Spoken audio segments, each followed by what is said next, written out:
Good morning. Welcome to the update from the bunker here in the Moselle Valley in France.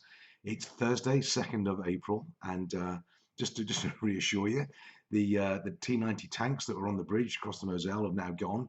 And thanks to the one of the guys did me a personal message, and he said basically, I knew it. So I knew they were going to come in under stealth. Well, for Russian tanks to get to the Moselle River, they've got to come across all of Germany first. You would have heard. And remember, it was April the 1st yesterday as well. So just relax. They're not here. They're not here. They haven't invaded yet. We're all right. So again, another beautiful day here in the Moselle. Blue sky, sunshine, nice and cold and crisp. I'm going to go out for my weekly shopping trip and off to the Leclerc up the road. All very excited. Strange how exciting a shopping trip, and I'm looking forward to going out. It's strange, like going on holiday. And I think what we're seeing now as well is I'm seeing a lot of more updates and news coming through. And what's happening, certainly on social media, well, I think something we've got to be really careful of is this sort of misinformation and fake news and conspiracy theories coming along. And I'm seeing not so much on LinkedIn, but certainly onto things like Facebook and Twitter. The name David Icke has popped up a few times, and people saying, "No, he was right all along," and there are reptilian theories and this type of thing. But no, don't even go down that route. And other things that have popped up that I've seen and things to avoid. There's a Event 201 and Agenda 21, depopulation of the world by 95% and all this sort of thing. Now, it may be that that might be happening at some point, but it's not going to help us right now. What we're going to do right now is do what we're told. We've got to trust the people that are in charge. I don't particularly like politicians. I wouldn't let them look after my dogs if I had the choice, but they are doing what they can, and we've got to trust them. We've got to let them do what they do, follow the advice, stay at home, and get this thing done. Now, whether we like the way they're doing it, whether it's totally necessary, don't worry about that. We've got to overcompensate. We've got to make sure that we do get through this thing. And that means we batten down the hatches for a while. And let's get on with it. And let's not worry about the depopulation agenda and that sort of thing. That's, if you're concerned about that, well, one, you shouldn't be. But if you are, have that fight after this is over, not during it. So don't worry about it. Look for the real news. There's a lot of data out there from the experts.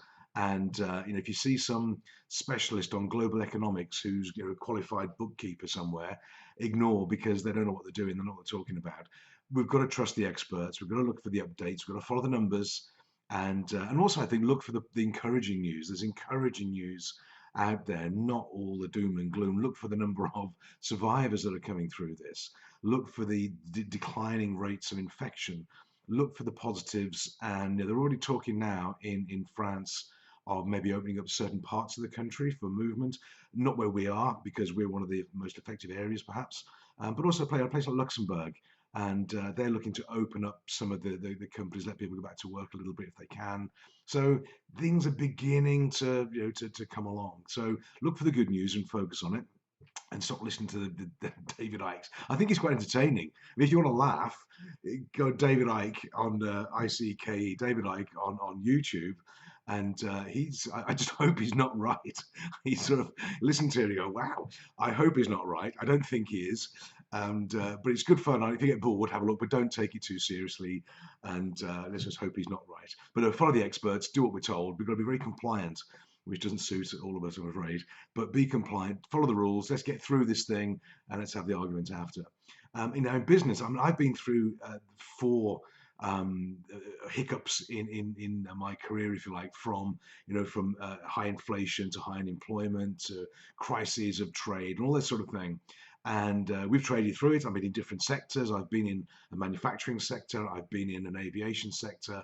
I've been in the business in various sectors, trading through this thing and finding out what really works. And I think you're going to see lots of people. There's going to be so many experts now on recovery. What's all going to crawl out the woodwork now. So be real careful who you listen to. But what I found is if there's a common denominator of what enables people to get through these things is, at least my experience, it's speed. Get things done. I see a lot of people now, they're saying, I'm thinking about doing this, I'm planning for that, I'm doing a budget, I'm doing a cash flow. Well, yeah, get it done. Speed helps, get on with it, get it done, don't hang around. If you're going to make some cuts, you're going to do things in your business, better to cut a bit deeper than you think and get it done quick, get it over with, get it on the way. Stop mucking around with it and get over it. And I was reminded by one of my chairmen donkeys years ago, and he said, "Look, in business, you might not like what you've got to do, but you've got to do it. You've got to get on with it, and bring pace to it. Stop thinking, stop worrying about it all, and stop planning quite so much. You don't understand your numbers, but get it done. If you need to give bad news, or you need to make some cuts, or you need to make some decisions, do it. Get on with it. Get it out of the way. Stop fighting around with it." And get over it, and then we can move forwards with it as well. And we're all doing that in our businesses anyway. So stop procrastinating, stop thinking, stop worrying, get it done, and then we can move on. And I think that's one of the key lessons I've seen in any sector. It's that pace, decision making, being decisive, getting the news out the way. If you've got to do it, get it done, and make it happen. And then you can go into sort of salvation mode to a certain extent and get through it. A lot of people have a very tough time with it out there. I'm seeing that with the the smaller businesses, the independents, and they do need some help. I see the banks in the UK. I can't really comment on the banks over here in France, Luxembourg, because we're not in dialogue with them, and the press isn't quite so vicious over here. But what the banks seem to be doing is it just seems to be a bit slow. It was particularly helpful. But I was reminded, somebody picked me on LinkedIn, and I was reminded by somebody in the financial services sector that the banks are actually accountable to their shareholders, not to the public, and not to the government either. The banks are in there to make a profit out of this and be responsible to their shareholders. And whilst that might not be very palatable, it's the way they're going to do things. They did it before. They've made money in every recession, and even though the public have bailed them out, they don't hold these sort of favors. They are responsible to their shareholders.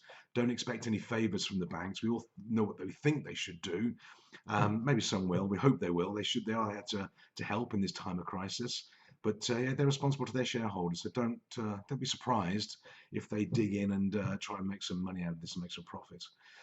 Anyway, on that note, on a happy note, look for the upside. In business, get things done. You know what you've got to do, and it might be tough. Don't worry about your 15-point plan or your 7 steps or your whatever. Don't worry about those sort of things for now.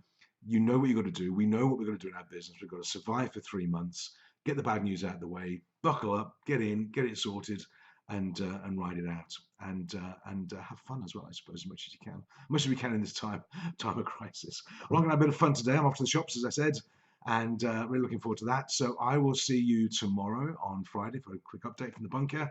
In the meantime, have some fun. Be careful what news you listen to. Look for the positives, and if you're in business, get stuff done. Don't hang around. I will see you tomorrow. Have a great day. Keep away from people. Wash your hands and be safe. See you tomorrow. Take care. Bye for now.